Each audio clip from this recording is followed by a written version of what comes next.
Hi friends, ഇന്നത്തേത് നമ്മൾ കേൾക്കാത്ത ചില കാര്യങ്ങളാണ്. ഇത്തരം മേലുകൾ വന്നിട്ടില്ല, കുഞ്ഞു മേലുകളാണ്, 3 ഉണ്ട്. നമുക്ക് ആ കഥയൊന്ന് കേൾക്കാം കേട്ടോ. ആദ്യത്തെ കത്ത് കനകം എഴുതിയിരിക്കുന്നതാണ്. മാഡം, എൻ്റെ പേര് കനകം. എനിക്ക് 45 വയസ്സ്. ഒരു മകനേ ഉള്ളൂ. അവന് 22 വയസ്സ്. ഭർത്താവുണ്ട്. ഭർത്താവിന് 48 വയസ്സ്. ഞങ്ങൾ സാമ്പത്തികമായി ഉയർന്ന നിലയിലാണ്. രണ്ടാമത് ഒരു കുട്ടി വേണമെന്നുണ്ടായിരുന്നു. പക്ഷേ എൻ്റെ ആരോഗ്യസ്ഥിതി അതിനനുവദിച്ചില്ല. അതുകൊണ്ട് ഒരു കുട്ടിയിൽ ഒതുക്കുകയായിരുന്നു. ഇഷ്ടംപോലെ സമ്പത്തുള്ളത് കൊണ്ട് മകന് ചെറുപ്പത്തിലെ തൊട്ടേ എല്ലാ ലക്ഷറുകളും നൽകിയാണ് വളർത്തിയിരുന്നത്. മകന് ചെറുപ്പം മുതലേ മോഡലിങ്ങിലും സിനിമയിലും സീരിയലൊക്കെ അഭിനയിക്കാനാണ് താല്പര്യം. PG എടുത്തു കഴിഞ്ഞിട്ട് എന്തിനു വേണമെങ്കിലും പോയിക്കോന്ന് ഭർത്താവ് പറഞ്ഞിട്ടുണ്ട്. അതിലൊന്നും ഒരു പ്രശ്നവുമില്ല. മാഡം, 10ാം ക്ലാസ്സിൽ പഠിക്കുമ്പോൾ തൊട്ടേ അവന് സൗന്ദര്യത്തിൽ വലിയ ശ്രദ്ധയാണ്. ഭർത്താവ് അതിനു വേണ്ടിയിട്ട് എത്ര ക്യാഷ് വേണമെങ്കിലും അവന് കൊടുക്കും. ഒരു നായകനോ അല്ലെങ്കിൽ പോട്ടെ ചെറിയൊരു സിനിമാ താരമെങ്കിലും ആയിക്കോട്ടെ എന്നാണ് അദ്ദേഹത്തിൻ്റെയും പ്ലാന്. വീട്ടിൽ അങ്ങനെ ആരുമില്ല. പണമുണ്ടെങ്കിൽ പ്രശസ്തി ഇല്ലല്ലോ. പ്രശസ്തി അവനിൽ കൂടി വരും. അത്രയ്ക്ക് സുന്ദരനാണെന്ന് ഭർത്താവ് പറയും. എൻ്റെ മകനെ എന്നേക്കാൾ കൂടുതൽ അപ്രീഷിയേറ്റ് ചെയ്യുന്നതും പ്രോത്സാഹിപ്പിക്കുന്നതും ഒക്കെ എൻ്റെ ഭർത്താവാണ്. അവന് എന്നേക്കാൾ അറ്റാച്ച്മെൻറ്റ് ഭർത്താവിനോടാണ്. നൈറ്റ് പാർട്ടി കൾച്ചറൊക്കെ ഉള്ള ആളാണ് എൻ്റെ ഭർത്താവ്. അദ്ദേഹത്തിൻ്റെ ജീവിത രീതിക്ക് ഇത് ആവശ്യമാണ്. പക്ഷേ ഞാൻ പോകാറില്ല. എനിക്കത് ഇഷ്ടമല്ല. ഞങ്ങൾ 3 പേരും കൂടെയുള്ള യാത്രകളാണ് എനിക്കിഷ്ടം. സൗന്ദര്യം എന്നോട് നന്നായിട്ട് മെയിൻറ്റെയിൻ ചെയ്യാൻ പണ്ട് തൊട്ടേ പറയും. അല്ലെങ്കിൽ നൈറ്റ് പാർട്ടിക്ക് പോകുമ്പോഴേക്കും നല്ല സുന്ദരികളെ കണ്ടു കഴിഞ്ഞാൽ അവരുടെ കൂടെ ചേക്കേറുമെന്ന് എന്നോട് പറഞ്ഞ് പേടിപ്പിക്കും. അതുകൊണ്ട് മാഡം, ഞാനും ഒരു 30കാരിയെ പോലെ ഇരിക്കാൻ എപ്പോഴും ശ്രമിക്കാറുണ്ട്. ഭർത്താവിന് സന്തോഷമാണല്ലോ നമ്മുടെ ഈ സന്തോഷം. അതുകൊണ്ട് എനിക്കും എപ്പോഴും സന്തോഷം തന്നെ. എൻ്റെ ഭർത്താവും നല്ല പ്രൗഢ ഗാംഭീര്യമുള്ളൊരു മനുഷ്യനാണ്. അദ്ദേഹത്തിന് മറ്റു പെണ്ണുങ്ങളോട് എന്തെങ്കിലും താല്പര്യമുണ്ടോ, മറ്റ് കുത്സിതങ്ങൾ അവിടെ നടക്കുന്നുണ്ടോ എന്ന് ഞാൻ പലപ്പോഴും മനസ്സിൽ ചിന്തിച്ച് വേവലാതിപ്പെട്ടിട്ടുണ്ട്. ഉണ്ടോയെന്ന് എനിക്കിപ്പോഴും അറിയില്ല മാഡം. പക്ഷേ ഒരു തെളിവും എനിക്ക് കണ്ടുപിടിക്കാൻ പറ്റുന്നില്ല. പക്ഷേ പാർട്ടിക്കൊക്കെ പോയിട്ട് ചില സുന്ദരി പെണ്ണുങ്ങളെ പറ്റി വർണ്ണിച്ച് പറയാറുണ്ട്. അത് കേൾക്കുമ്പോൾ എനിക്ക് ദേഷ്യം വരും. അപ്പോൾ പുള്ളി ചിരിക്കുകയും ചെയ്യും. എനിക്ക് തോന്നുന്നത് ചില സമയത്ത് അദ്ദേഹത്തിന് ദുരൂഹമായ ചില ക്യാരക്ടർ ഉണ്ടെന്നാണ്. പക്ഷേ പ്രശ്നങ്ങളൊന്നുമില്ലാത്തതുകൊണ്ട് ഞാൻ അത് വെറുതെ വിടും മാഡം. 18 വയസ്സ് കഴിഞ്ഞതിൽ പിന്നെ മകനെയും അദ്ദേഹം പാർട്ടിക്ക് കൊണ്ടുപോകും കേട്ടോ. അവർ 2 പേരും ആ ഒരു രീതിയിലാണ്. ഇടയ്ക്ക് ഇത്തിരി സ്മോളൊക്കെ വീട്ടിലാണെങ്കിൽ ഇരുന്നടിക്കും. അങ്ങനെ സ്വഭാവമാണ്. ഞാൻ പറയാറുണ്ട്, ചിക്കനെ നേരത്തെ ഇങ്ങനെ ആക്കരുതെന്ന്. പുള്ളി പറഞ്ഞത് നല്ല നല്ല ഫീൽഡുകളിൽ പോകണമെങ്കിൽ ഇങ്ങനെയുള്ളൊരു ശീലം ഉണ്ടാക്കിയെടുക്കണമെന്നാണ്. മകനും അപ്പനും പറയുന്നതാണല്ലോ ഈ വീട്ടിലെ നിയമം. ഞാൻ പറഞ്ഞാൽ ഒന്നും കേൾക്കില്ലല്ലോ. അതുകൊണ്ട് ഞാൻ ഒരു വശം അങ്ങ് മാറി നിൽക്കും. 2 പേരും അങ്ങനെ അടിച്ചു പൊളിച്ചാണ് നടക്കുന്നത്. ഇതിനിടയ്ക്ക് ഏകദേശം ഒരു 8 മാസത്തിന് മുമ്പാണ് മാഡം ഒരു സംഭവം ഉണ്ടായത്. എൻ്റെ മകൻ ജിമ്മിലും ബ്യൂട്ടി പാർലറിലൊക്കെ പോയിട്ട് ദേഹവും ബോഡിയും ഒക്കെ മിനുക്കി നടക്കുകയാണ്. സമൂഹ മാധ്യമങ്ങളിൽ അവൻ ഒരു താരമാണ്. ഇപ്പം തന്നെ അവന് ധാരാളം ഫാൻസ് ഉണ്ട് മാഡം. പിന്നെ ചിലപ്പോഴൊക്കെ ദേഹസൗന്ദര്യം പ്രകടിപ്പിക്കുന്ന വീഡിയോകളൊക്കെ അവനിടാറുണ്ട്. ഞാൻ പറയും എപ്പോഴും ഇങ്ങനെയുള്ള കാര്യങ്ങളൊന്നും ചെയ്യരുത്. അല്ലാതെ ഇപ്പോൾ പാട്ട് പാടുകയോ അല്ലെങ്കിൽ മുഖം കൊണ്ട് എന്തെങ്കിലുമൊക്കെ കാണിക്കുകയോ ചെയ്യുന്ന പോലെയല്ലോ ഷർട്ട് ഊരിയിട്ടും മറ്റും കുറച്ച് എന്താ പറയുക ടെംപ്റ്റിംഗ് ആയിട്ടുള്ള കാര്യങ്ങൾ ചെയ്യരുതെന്ന് ഞാൻ അവനോട് പറയാറുണ്ട്. അവൻ പക്ഷേ പറഞ്ഞത്, അവൻ്റെ അപ്പം പറഞ്ഞത് അങ്ങനെയല്ല. അങ്ങനെ ശാരീരിക സൗന്ദര്യം പ്രദർശിപ്പിച്ചാൽ മാത്രമേ അറ്റൻഷൻസ് നേടിയെടുക്കാൻ പറ്റുകയുള്ളൂ. അങ്ങനെയാണ് സിനിമയിലും മറ്റും കയറുന്നത്. ഇപ്പോൾ താരങ്ങളൊക്കെ ചെയ്തു കഴിഞ്ഞാൽ ആഹാ, നമ്മൾ ചെയ്തു കഴിഞ്ഞാൽ ഓഹോ, അങ്ങനെ വിചാരിക്കരുത്. നമുക്കും അതേപോലെ ചെയ്യാൻ പറ്റും എന്നൊക്കെയാണ് ഭർത്താവ് പറഞ്ഞത്. ആദ്യമൊക്കെ ഞാൻ കുറ്റം പറഞ്ഞെങ്കിലും പിന്നീട് ഞാനത് ശ്രദ്ധിക്കാതായി മാഡം. ഇതിനിടയ്ക്കാണ് വമ്പൻ ടെസ്റ്റ് സംഭവിക്കുന്നത്. ചെക്കൻ ഈ സോഷ്യൽ മീഡിയയൊക്കെ ഉപയോഗിക്കല്ലേ. അപ്പോൾ ധാരാളം ഫ്രണ്ട്സിനെയും പുള്ളി ഉണ്ടാക്കിയിട്ടുണ്ട്. ഇവൻ്റെ സൗന്ദര്യം കണ്ട് മയങ്ങി പല ആൾക്കാരും വീഡിയോ കോളിലൊക്കെ വരാറുണ്ട്. പല കാര്യങ്ങളും നടക്കാറുണ്ട്. പറയാൻ കൊള്ളാവുന്നതും പറയാൻ കൊള്ളാത്തതും. മാതാപിതാക്കൾ ഇതറിയുകയില്ലല്ലോ. അതേപോലെ തന്നെ ഞാനും ഭർത്താവൊന്നും അതിൽ കൂടുതൽ ശ്രദ്ധിച്ചില്ല. അവൻ്റെ കാര്യം നോക്കിക്കോളും എന്ന് വിചാരിച്ചിരുന്നു. ഇതിനിടയ്ക്കാണ് ഒരു പ്ലാറ്റ്ഫോമിലില്ലേ അവൻ്റെ ഒരു വീഡിയോ വൈറലായത്. അത് ഭർത്താവിന് കൂട്ടുകാരന്മാരാരോ അയച്ചു കൊടുക്കുകയായിരുന്നു. ഇവൻ്റെ ഒരു വീഡിയോ ക്ലിപ്പാണ്. ആരാണ് എതിർവശത്തുള്ളതെന്നറിയില്ല. അതിൽ ശബ്ദമൊന്നുമില്ല. പക്ഷേ ഇവൻ്റെ ഫുൾ ബോഡി നല്ല ക്ലിയർ ആയിട്ടുണ്ട്. ഏതോ ഒരു വീഡിയോ ചാറ്റാണ്. എതിർവശത്തിരിക്കുന്ന ആരാണെന്ന് അറിയില്ല. പക്ഷേ ഇവൻ്റെ കാര്യം നല്ല വ്യക്തതയോടുകൂടി അവർ എടുത്ത് ഇട്ടിട്ടുണ്ട്. പുറത്തു പറയാൻ കൊള്ളാത്ത എന്തൊക്കെയോ കാര്യങ്ങൾ സംസാരിച്ചുകൊണ്ട് എതിർവശത്തിരിക്കുന്ന ആളുമായിട്ട് ഇവൻ സഹജമായി ഇടപെടുകയാണ്. അതിൻ്റെ ചാറ്റാണ്.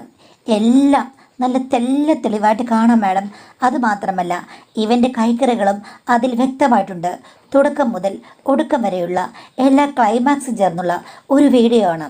അത് പലയിടത്തും വൈറലാണ്. കാര്യം ഇവൻ്റെ സൗന്ദര്യവും ദേഹവടിയൊക്കെ കണ്ടിട്ട് പലരും ഇത് വല്ല സിനിമാ നടനോ മറ്റോ ആണോന്നും ഒരു സംശയമുള്ള രീതിയിൽ അത് പ്രചരിക്കുന്നുണ്ട് മാഡം. ഭർത്താവിൻ്റെ കയ്യിൽ ഇത്തിരി താമസിച്ചാണ് കിട്ടിയത്. ഭർത്താവ് അത് കണ്ട് ഞെട്ടിപ്പോയി. ഈ ചെക്കൻ എന്താ കാണിച്ചു വെച്ചിരിക്കുന്നത്? അവനോട് കാര്യങ്ങൾ ചോദിച്ചു കഴിഞ്ഞപ്പോഴേക്കും കാര്യങ്ങൾ കൈവിട്ടു പോയി. ആരോ ചാറ്റിന് വിളിച്ചു കഴിഞ്ഞപ്പോഴേക്കും അവൻ ആ ചാറ്റിലേക്ക് പോയതാണ്. എതിർവശത്തിരിക്കുന്ന ആളും ഇങ്ങനെയൊക്കെ തന്നെ. പക്ഷെ എന്ത് ചെയ്യാനാണ്, ആ വീഡിയോ വന്നില്ല. ഇവൻ്റെ വീഡിയോ ആണ് വന്നത്. കരുതിക്കുട്ടി ആരോ ചെയ്തതാണ്. കുടുംബത്തിലുള്ള പലരും അറിഞ്ഞു മാഡം. കുറച്ച് നാട്ടുകാർ പറഞ്ഞു. ആകെ നാണക്കേടായി. ഭർത്താവിന് പ്രശ്നമായി. അവനുമായിട്ട് വഴക്കുണ്ടാക്കുകയും ചെയ്തു. എങ്കിലും പിന്നെ എന്ത് ചെയ്യാനാണ്? IT വിദഗ്ധരെ വെച്ച് അതിൽ കുറേയൊക്കെ റിമൂവ് ചെയ്തു. എന്നാലും ആളുകളുടെ കയ്യിൽ അതിൻ്റെ ഫയൽ കാണില്ലേ മാഡം? അതൊക്കെ ഓർത്ത് ശരിക്കും കുറേ നാൾ ഞങ്ങൾ വിഷമിച്ചു. പിന്നെ ഇപ്പോൾ പറഞ്ഞിട്ട് കാര്യമില്ലയോ, കൈവിട്ടു പോയ കാര്യമാണ്. ഇത് കഴിഞ്ഞിട്ട് പ്രശ്നങ്ങളെല്ലാം തീരുമെന്ന് വിചാരിച്ചെങ്കിലും പിന്നീട് ഒരു ദിവസം രാത്രി ഹസ്ബൻഡ് പാർട്ടി കഴിഞ്ഞ് വന്നു കഴിഞ്ഞപ്പോഴേക്കും എന്നോട് അടുത്തിടപഴകാൻ വന്നു. ഞാനും അദ്ദേഹത്തിൻ്റെ ഇഷ്ടങ്ങൾ അങ്ങ് സാധിച്ചു കൊടുത്തു. അത് കഴിഞ്ഞപ്പോൾ ഭർത്താവിനോട് പറഞ്ഞു, എടി നീ ആ വീഡിയോ റിപ്പീറ്റ് ചെയ്ത് കണ്ടായിരുന്നെന്നും. ഞാൻ പറഞ്ഞു എൻ്റെ മോൻ്റെ വീഡിയോ ഞാൻ ഒന്നേ കണ്ടുള്ളൂ, പിന്നെ ഞാനൊന്നും കാണാൻ പോയില്ല, നമ്മുടെ കുഞ്ഞല്ലേ എന്ന് പറഞ്ഞു കഴിഞ്ഞപ്പോഴേക്കും ഭർത്താവ് പറഞ്ഞു, ഞാൻ ഒത്തിരി വട്ടം അത് റിപ്പീറ്റ് ചെയ്ത് കണ്ടു. ശരിക്കും അവൻ്റെ ബോഡി നന്നായി ബിൽഡ് ചെയ്തിട്ടുണ്ട്. നീ പിന്നെ പ്രത്യേക ഒരു കാര്യം ശ്രദ്ധിച്ചോ? ഞാൻ പറഞ്ഞു, എന്താ? നീ ശ്രദ്ധിക്കണം. ഏത് പെണ്ണും മോഹിച്ചു പോകുന്ന ഒത്തിരി ഫീച്ചേഴ്സ് അവനുണ്ടെന്ന്. നിങ്ങളെന്താ ഇതൊക്കെ എന്നോട് പറഞ്ഞേ എന്ന് പറഞ്ഞു കഴിഞ്ഞപ്പോഴേക്കും ഭർത്താവ് എൻ്റെ കൈ പിടിച്ചു. എന്നിട്ട് എന്നെ ഒരു സ്ഥാനത്തേക്ക് നയിച്ചിട്ട് പറഞ്ഞു, നീ അത് ശ്രദ്ധിച്ചില്ലേടി? അച്ഛനേക്കാളൊക്കെ എന്തൊരു കേമനാണ് മകൻ. അതിലായിരുന്നു എൻ്റെ ശ്രദ്ധ മുഴുവനെന്ന്. ഞാൻ പറഞ്ഞു, ഛേ വൃത്തികേട് പറയാതെ നിങ്ങളിതെന്തൊക്കെയാണ് പറയുന്നത് എന്ന് പറഞ്ഞപ്പോൾ ഭർത്താവ് പറഞ്ഞു, അല്ലടി അവനൊരു കേമൻ തന്നെയാണ്. ആയിക്കോട്ടെ, അവന് കിട്ടുന്ന പെണ്ണിൻ്റെ ഭാഗ്യം എന്ന് പറഞ്ഞു കഴിഞ്ഞപ്പോഴേക്കും ഭർത്താവിനോട് പറഞ്ഞു, ഇതിങ്ങനെ റിപ്പീറ്റ് ചെയ്ത് ഞാൻ കാണുകയായിരുന്നു. അപ്പോൾ എനിക്ക് വല്ലാത്തൊരു മോഹം.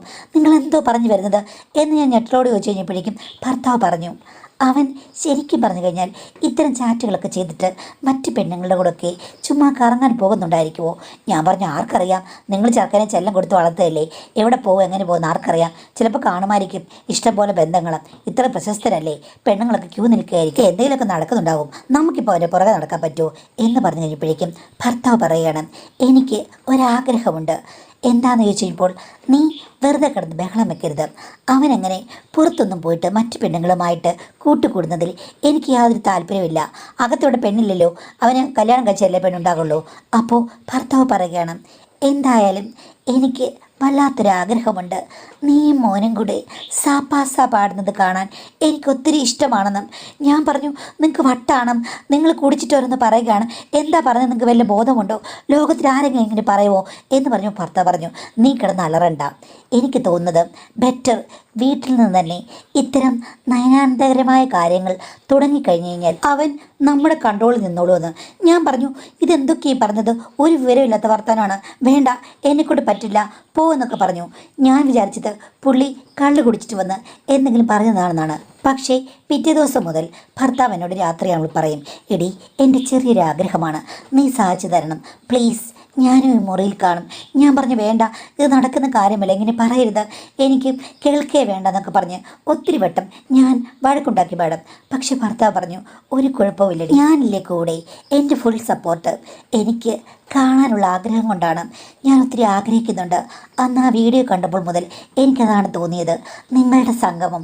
പ്ലീസ് എൻ്റെ പൊന്നുമോളെ നീ സമ്മതിക്ക്, എനിക്ക് തലയ്ക്ക് നല്ല ക്രേസ് പിടിച്ചിരിക്കുകയാണ്, എനിക്ക് ലഹരി പോലെയാണ്. നീ എൻ്റെ കൂടെ ഒന്ന് നിൽക്ക്. ഇത്രയും കാലത്തിനിടയ്ക്ക് ഞാനൊന്നും പറഞ്ഞിട്ടില്ലല്ലോ, വെറൈറ്റി തേടാൻ എനിക്കിപ്പോൾ ഒരു മോഹം. നീ പ്ലീസ് കൂട്ടു നിൽക്കൂ, അവനെ നമ്മുടെ സ്വന്തമാക്കി നമ്മുടെ കൂട്ടത്തിൽ നിർത്താമെന്ന് പറഞ്ഞു. ഞാൻ ആദ്യമൊന്നും സമ്മതിച്ചില്ല മാഡം, എന്നത് തന്നെ റിപ്പീറ്റാണ്. അവസാനം ഞാൻ ചോദിച്ചു, ശരി നിങ്ങൾക്ക് ഇങ്ങനെയുള്ള ക്രേസ് മോഹങ്ങളൊക്കെ ഉണ്ട് എന്ന് വെച്ചിട്ട് ചെക്കൻ അങ്ങനെ ഉണ്ടോ? അവൻ്റെ കാര്യം നോക്കി നടക്കല്ലേ, അവനോട് നമ്മളങ്ങനെ പ്രസൻറ്റ് ചെയ്യും, അവൻ പറഞ്ഞു കഴിഞ്ഞാൽ ഞെട്ടിത്തരിക്കില്ലേ, പുറത്തങ്ങനെ പറഞ്ഞു കഴിഞ്ഞാൽ എന്താകുമെന്ന്. അപ്പോൾ ഹസ്ബൻഡ് പറഞ്ഞു, എടി ഓൾറെഡി അവന് വലിയ ആഗ്രഹമുണ്ട്. അവൻ എന്നോട് കള്ളു കുടിച്ചുകൊണ്ടിരുന്നപ്പോൾ 3-4 വട്ടം പറഞ്ഞു. ആ ഒരു സമയത്താണ് എനിക്ക് തോന്നി തോന്നിയത് അത് നല്ലൊരു ഐഡിയ ആണെന്നും അവനെന്തെങ്കിലും പറഞ്ഞ ഉടനെ തന്നെ നിങ്ങൾ സമ്മതിക്കുമോ എന്ന് ചോദിച്ചു കഴിഞ്ഞപ്പോഴേക്കും ഭർത്താവ് പറഞ്ഞു, എടി അന്നത്തെ വീഡിയോ കണ്ടു കഴിഞ്ഞിട്ട് ഞാൻ ഈ കാര്യങ്ങളൊക്കെ ഇങ്ങനെ സംസാരിച്ചു. കുറേയധികം കാട് കയറി പോയപ്പോഴാണ് ചെക്കനും ചെറിയ മോഹങ്ങളൊക്കെ പറഞ്ഞത്. അത് നിന്നെ പറ്റിയായിരുന്നു. അപ്പോഴാണ് എനിക്ക് തോന്നിയത് നമ്മൾ 3 പേര് കൂടെ ആയിക്കഴിഞ്ഞാൽ പിന്നെ ഒരു കുഴപ്പമില്ലടി, നല്ലതാണ്. നമ്മുടെ ഫാമിലി പുറത്തെങ്ങും ആരും അറിയില്ലെന്ന് പറഞ്ഞു. ആദ്യം പിന്നെ ഞാൻ എതിർക്കുകയായിരുന്നു. പക്ഷേ എന്നെക്കൊണ്ട് ഭർത്താവ് സമ്മതിപ്പിച്ചു. അത് കഴിഞ്ഞ ശേഷം മകനോട് പറഞ്ഞു. മകൻ ഒരു പ്രശ്നവുമില്ലാതെ അത് അംഗീകരിക്കുകയും ചെയ്തു. അമ്മ അല്ലെങ്കിൽ പണ്ടേ എനിക്ക് ഒത്തിരി ഇഷ്ടമുള്ള ആളാണെന്നുള്ള രീതിയിലാണ് അവൻ ഞങ്ങളുടെ ഇടയിൽ ചേർന്നിരുന്നത്. അത് കഴിഞ്ഞ് ഭർത്താവ് അവനോട് വർണ്ണിച്ചു കൊടുക്കുകയായിരുന്നു എൻ്റെ രീതികളും എനിക്ക് എന്തെല്ലാം കാര്യങ്ങൾ ഇഷ്ടമാണെന്നും എങ്ങനെ തുടങ്ങണമെന്നും എങ്ങനെ പരിസമാപ്തിയിൽ എത്തിക്കണമെന്നുമൊക്കെ അവനോട് എൻ്റെ കൺമുന്നിൽ വെച്ച് തന്നെയാണ് വിവരിച്ചു കൊടുത്തത്. എനിക്കാണെങ്കിൽ വല്ലാത്ത പരിഭ്രമമായിരുന്നു. പക്ഷേ തട്ടിൽ കയറി കഴിഞ്ഞപ്പോൾ ചെക്കൻ ഫൈറ്റ് പഠിച്ചിട്ടാണ് വന്നതെന്ന് എനിക്ക് മനസ്സിലായി മാഡം. എനിക്ക് ഒന്നും പറയാനുള്ള അവസരം 2 പേരും തന്നില്ല. എൻ്റെ ഭർത്താവിനാണോ അവനാണോ ഭ്രാന്ത് പിടിച്ച ആവേശമെന്ന് എനിക്കറിയില്ല മാഡം. ആദ്യമൊക്കെ ഒത്തിരി ബുദ്ധിമുട്ടായിരുന്നു. അവരുടെ ഇഷ്ടങ്ങൾക്ക് വേണ്ടി ഞാൻ കൂട്ടുചേർന്നതാണ്. പിന്നീട് അവരെക്കാൾ ഇപ്പോൾ ഇൻട്രസ്റ്റ് എനിക്കാണ്. ഇതാണ് ഞങ്ങളുടെ വീട്ടിൽ സംഭവിച്ചുകൊണ്ടിരിക്കുന്നത് മാഡം. എനിക്ക് ഇടയ്ക്കിടയ്ക്ക് ഓർക്കുമ്പോൾ വല്ലാത്തൊരു പ്രശ്നം തോന്നും, സംഭവം തോന്നും. എനിക്ക് കുറ്റബോധം മനസ്സിലുണ്ട്, അവർക്കില്ല. അവർ പറഞ്ഞത് ഇതൊക്കെ അവനവൻ്റെ സ്വകാര്യമായ കാര്യമായിട്ട് കണ്ടാൽ മതി, ഒന്നും കോംപ്ലിക്കേറ്റഡ് ആക്കരുതെന്നും. ആ സമയത്താണ് മാഡത്തിന് കുറേ വീഡിയോസ് കണ്ടത്. മാഡം ഇങ്ങനെയൊക്കെയുള്ള ചില കാര്യങ്ങളിൽ മറുപടി കൊടുക്കുന്നത് കണ്ടിട്ടുണ്ട്. മാഡത്തിൻ്റെ അഭിപ്രായം പറയണേ എന്നാണ് പറഞ്ഞിട്ടുള്ളത്. ഇപ്പോൾ നിങ്ങളെ നിങ്ങളുടെ ഭർത്താവ് നിർബന്ധിച്ചു. നിങ്ങൾ നല്ലവളാണെങ്കിൽ എന്താ പറയേണ്ടത്? പറ്റില്ല എന്നുള്ള വാക്ക് ഭർത്താവിനോടും മോനോടും എന്ത് ഭൂലോകം ഇടിഞ്ഞു വന്നാലും പറ്റില്ലെന്ന് പറയണമായിരുന്നു. പക്ഷേ നിർബന്ധിച്ചു കഴിഞ്ഞാൽ നിങ്ങൾ ഏത് വഴിക്ക് പോകുന്ന ഒരാളാണെന്നാണെങ്കിൽ പിന്നെ ഇതിനെക്കുറിച്ച് ഞാനിപ്പോൾ സദാചാരം പറഞ്ഞിട്ടോ അല്ലെങ്കിൽ ഇത് പാടില്ല, ആളുകൾ അറിഞ്ഞ മൂക്കത്ത് വെക്കും, പുറത്തറിഞ്ഞ പ്രശ്നമാണ്, അല്ലെങ്കിൽ ഇത് ഒരു രീതിയിലും മുന്നോട്ട് കൊണ്ടുപോകരുത് എന്നൊക്കെ പറയണമെന്നാണ് എൻ്റെ ആഗ്രഹം. പക്ഷേ അതൊന്നും പറഞ്ഞു കഴിഞ്ഞാൽ നിങ്ങളുടെ അവിടുത്തെ കംഫോർട്ട് സോണിൽ ഫലിക്കുമെന്നറിയില്ല. അപ്പോൾ എനിക്ക് പറയാനുള്ളൊരു കാര്യം, മാറ്റാൻ പറ്റില്ലെങ്കിൽ അത് അവനവൻ്റെ സിറ്റുവേഷനായിട്ട് അംഗീകരിക്കുകയല്ലേ എല്ലാവരും ചെയ്യുക. ഇതിപ്പോൾ ഭർത്താവും മകനും നിങ്ങൾ മാത്രമുള്ള വീട്ടിൽ 3 പേർക്കും ഇതിനോട് താല്പര്യമാണെങ്കിൽ ആർക്കെന്ത് ചെയ്യാൻ പറ്റും? അതുകൊണ്ട് ഇത് തെറ്റാണെങ്കിൽ കൂടി എനിക്കതിനെക്കുറിച്ച് ഒന്നും കൂടുതൽ അഭിപ്രായം പ്രകടിപ്പിക്കാൻ ഇല്ല എന്നുള്ളതാണ് വാസ്തവം. ഭാവിയിൽ തീർച്ചയായിട്ടും പ്രശ്നങ്ങൾ വന്നേക്കാം, അതിനെ അഭിമുഖീകരിക്കുക, തരണം ചെയ്യുക, അതല്ലാതെ ഇപ്പം എന്താ പറയുക. ഏതായാലും അടുത്ത കത്തിലേക്ക് കിടക്കാം. മാഡം, എൻ്റെ പേര് ശ്രുതി. വിവാഹം കഴിഞ്ഞിട്ട് 3 വർഷമായി. ഹസ്ബൻഡ് വിദേശത്താണ്. എൻ്റെ ഡെലിവറി കഴിഞ്ഞിട്ട് 8 മാസമായി മാഡം. ഹസ്ബൻഡ് ഡെലിവറി സമയത്തോടെ ഉണ്ടായിരുന്നു, അത് കഴിഞ്ഞിട്ട് പോയി. ഇനിയിപ്പോൾ കുട്ടിയുടെ 1ാമത്തെ പിറന്നാളിനെ വരികയുള്ളൂ. ഞാനിപ്പോൾ എൻ്റെ വീട്ടിലാണ് നിൽക്കുന്നത്.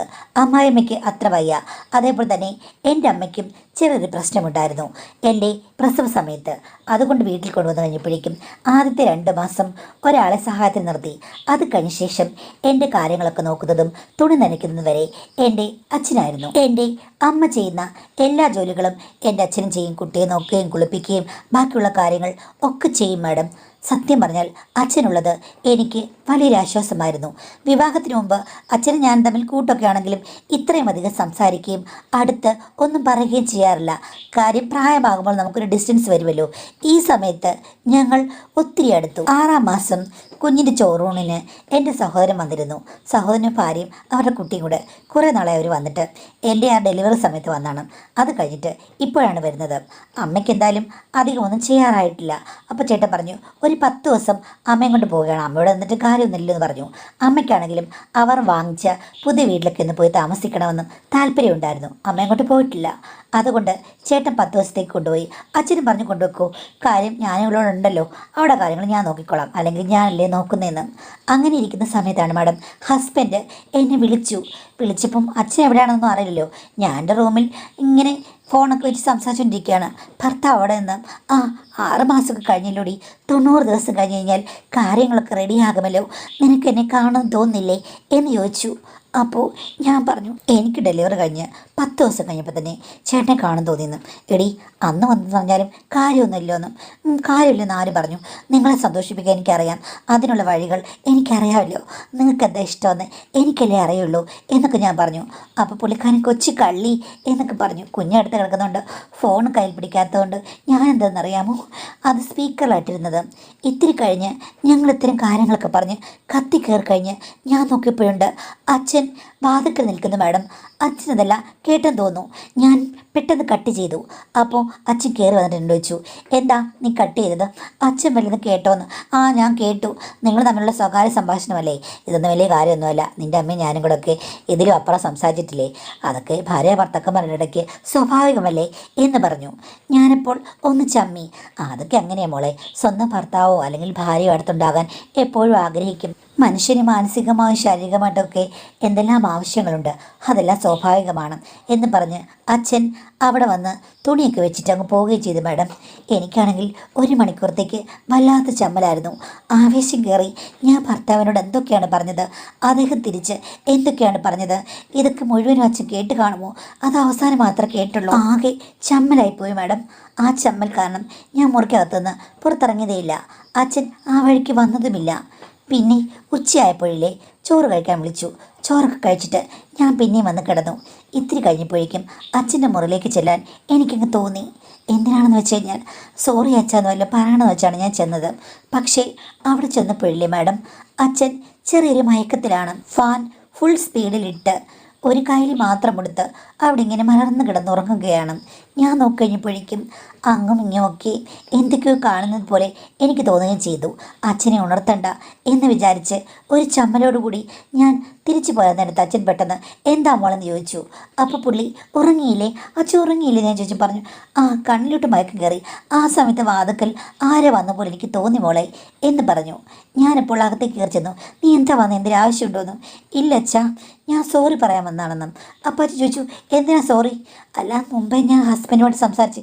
എടി അത് ഹസ്ബൻഡിനോടല്ലേ സംസാരിച്ചത്, അല്ല അന്യപുരുഷനുമായിട്ടൊന്നും അല്ലല്ലോ. നീ എന്താ വിചാരിച്ചിരിക്കുന്നത്? ഒരു ചമ്മലുമില്ല, ഇതൊക്കെ മനുഷ്യൻ്റെ സ്വാഭാവികമായ കാര്യമല്ലേ എന്ന് പറഞ്ഞ് പുള്ളി എൻ്റെ കൈ പിടിച്ചത് മാത്രമേ എനിക്ക് ഓർമ്മയുള്ളൂ മാഡം. അറിയാതെ ഒരു പൂവള്ളി പോലെ ഞാനങ്ങ് പിടിവിട്ട് വീണുപോയി. പിന്നീട് ചോദ്യമോ പറച്ചിലോ ഒന്നും ഉണ്ടായില്ല മാഡം. കാമുകി കാമുകന്മാർ വർഷങ്ങൾ കഴിഞ്ഞ് കണ്ടപ്പോൾ സംഗമിക്കുന്നത് പോലെയായി കാര്യങ്ങൾ. അത് ഇത്രയും തട്ടുപൊളിപ്പനാകുമെന്ന് ഞാൻ വിചാരിച്ചതല്ല. എന്താണെന്നറിയില്ല, ഞങ്ങൾക്കിടയിൽ ചോദ്യമോ പറച്ചിലോ ഒന്നും ഉണ്ടായില്ല.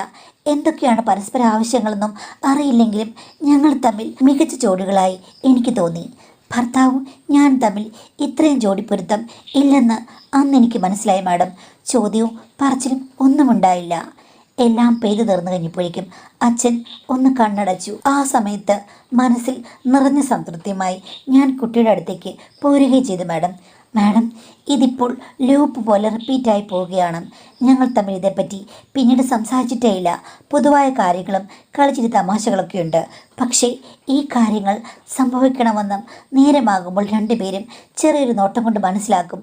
അതിപ്പോൾ അമ്മ തിരിച്ചു വന്നപ്പോഴും രാത്രികളിൽ ആവർത്തിക്കുന്നുണ്ട്. അമ്മ വേറെ റൂമിലാണെങ്കിൽ പോലും അച്ഛൻ ചിലപ്പോൾ എൻ്റെ അടുത്തേക്ക് വരും, ഇല്ലെങ്കിൽ ഞാൻ അങ്ങോട്ടേക്ക് പോകും. എല്ലാത്തിനും ഞങ്ങൾ കണ്ണുകൾ കൊണ്ട് മാത്രമുള്ള ചില സിഗ്നലാണ്, അല്ലാതെ ഒന്നും തെളിച്ച് പറഞ്ഞിട്ടില്ല. ഇതിനെക്കുറിച്ച് ഞങ്ങൾ സംസാരിച്ചിട്ടേ ഇല്ല. പക്ഷേ കാര്യങ്ങൾ സ്പീഡ് ട്രാക്കിൽ പോവുകയും ചെയ്യുന്നു. ഇതെന്തെങ്കിലും പ്രശ്നമുണ്ടാക്കുമോ മാഡം എന്നാണ് ചോദിച്ചിരിക്കുന്നത്. തീർച്ചയായിട്ടും പ്രശ്നമുണ്ടാക്കും. ഇതൊരു നല്ല ബന്ധമാണെന്ന് തോന്നുന്നുണ്ടോ? അതിൻ്റെ ആവശ്യമില്ല. പക്ഷേ ഒന്നും പറയുകയും ചെയ്തില്ല, മിണ്ടുകയും ചെയ്തില്ല, ഒന്നുമില്ല. കാര്യങ്ങളൊക്കെ ക്ലീനായിട്ട് നടക്കുകയും ചെയ്തു.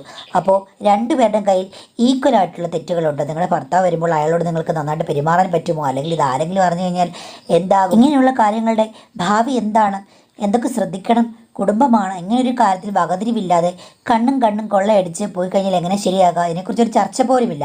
ഇതൊന്നും ഹെൽത്തി ആയിട്ടൊരു റിലേഷൻഷിപ്പായിട്ട് എനിക്ക് അംഗീകരിക്കാനേ പറ്റില്ല.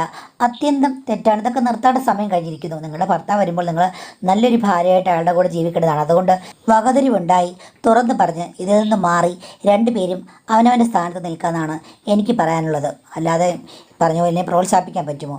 ഒരിക്കലുമില്ല. ഇനിയിപ്പോൾ ചെറിയൊരു ചോദ്യങ്ങളുണ്ട്. ഗിരീഷ് എഴുതിയിരിക്കുന്നതാണ്. മാഡം, ഞാനും ഭാര്യയും തമ്മിൽ നല്ല രീതിയിലാണ് ജീവിതം മുന്നോട്ട് പോകുന്നത്. എല്ലാ കാര്യങ്ങൾക്കും നല്ല ഉഷാറുണ്ട്. പക്ഷേ ഭാര്യയ്ക്ക് ഇടയ്ക്കിടയ്ക്ക് ഫംഗൽ ഇൻഫെക്ഷൻ വരുന്നു. അപ്പോൾ അവർക്ക് നന്നായി ട്രീറ്റ്മെൻറ്റ് ചെയ്യുന്നുണ്ട്, മാറുന്നില്ല. ഈ അടുത്ത കാലത്ത് ഒരു ഡോക്ടറെ കണ്ടു കഴിഞ്ഞപ്പോഴേക്കും അത് എന്നിൽ നിന്നായിരിക്കും പകർന്നത്, അതുകൊണ്ട് ഞാനും മരുന്ന് കഴിക്കണം, രണ്ടുപേരും ഒരേ സമയത്ത് മരുന്ന് കഴിക്കണം എന്ന് പറയുകയാണ്. എനിക്കാണെങ്കിൽ മരുന്നുകളൊക്കെ കഴിക്കുന്നത് അത്ര ഇഷ്ടമല്ല മാഡം. എനിക്ക് അത്രയ്ക്ക് വലിയ പ്രശ്നങ്ങളൊന്നുമില്ല. ഇടയ്ക്കിടയ്ക്കൊക്കെ ചിലപ്പോൾ തോന്നും അത് ഈ ഈർപ്പമൊക്കെ തട്ടുമ്പോൾ, അത്ര മാത്രമേ ഉള്ളൂ. ഞാനും മരുന്ന് ഒരുപോലെ കഴിക്കണോ മാഡം? പ്ലീസ് ഒന്ന് ക്ലാരിഫൈ ചെയ്യൂ എന്നാണ് പറഞ്ഞിരിക്കുന്നത്. അപ്പോൾ ആ ഡോക്ടർ പറഞ്ഞത് ശരിയാണ്. കാര്യം ഈ പാർട്ട്നേഴ്സിൽ, ഭാര്യ ഭർത്താക്കന്മാരിൽ ഒരാൾക്ക് എന്തെങ്കിലും ഉണ്ടെങ്കിൽ രണ്ടു പേർക്കും കൂടി ഒരേ സമയം ട്രീറ്റ് ചെയ്യുകയാണെങ്കിൽ ആ രോഗാണു അവിടുന്ന് അപ്രത്യക്ഷമാകാനുള്ള ചാൻസ്, പിന്നീട് അവർക്ക് റിപ്പീറ്റായിട്ട് വരാതിരിക്കാനുള്ള ചാൻസ് ഉണ്ട്. അല്ലാതെ ഒരാൾക്കാണെന്നുണ്ടെങ്കിൽ ഈ പറഞ്ഞ പോലെ നിങ്ങളിൽ തന്നെ ആയിരിക്കാം, നിങ്ങൾക്ക് ചെറുതായിട്ട് വന്നു, അവർക്ക് അവരുടെ ശരീരത്തിലെ പ്രതിരോധ പ്രവർത്തനങ്ങൾ കൊണ്ടോ അതിൻ്റെ കുഴപ്പം കൊണ്ടോ അവർക്ക് കൂടുതൽ വന്നു. അതിപ്പോൾ നമുക്ക് പറയാൻ പറ്റില്ല. അതുകൊണ്ട് രണ്ടു പേർക്ക് ആർക്കും പറഞ്ഞാൽ ഈ ഫംഗൽ ഇൻഫെക്ഷനൊക്കെ രണ്ടു പേർക്കും ട്രീറ്റ്മെൻറ്റ് ചെയ്യുന്നതാണ് നല്ലത്. അല്ലെങ്കിൽ ഒരാൾക്ക് മാത്രം ചെയ്തുകൊണ്ടിരുന്നു കഴിഞ്ഞാൽ അയാൾക്ക് വരും പോകും. ഈ രണ്ടാമത്തെ ആളിൽ ആ ഫംഗസ് ഇരിപ്പുണ്ടെങ്കിൽ തീർച്ചയായിട്ടും പിന്നെയും ഈ പങ്കാളിക്ക് വന്നുകൊണ്ടിരിക്കുക. അപ്പോൾ അത് നല്ലൊരു സ്ട്രാറ്റജി തന്നെയാണ്. അതുകൊണ്ട് നിങ്ങൾ മരുന്ന് കഴിക്കാൻ വയ്യ എന്നൊക്കെ പറഞ്ഞു കഴിഞ്ഞാൽ അവിടെ ഇരിക്കാം, പക്ഷേ മരുന്ന് കഴിക്കുന്നത് നല്ലതാണ്. ഒരേ സമയത്ത് രണ്ടുപേരും കൂടെ മരുന്ന് കഴിച്ച് ആ ഇൻഫെക്ഷൻ ഇല്ലാതാക്കുക എന്നാണ് എനിക്കും തരാനുള്ള നിർദ്ദേശം. ആ ഡോക്ടർ പറഞ്ഞത് കറക്റ്റാണ്.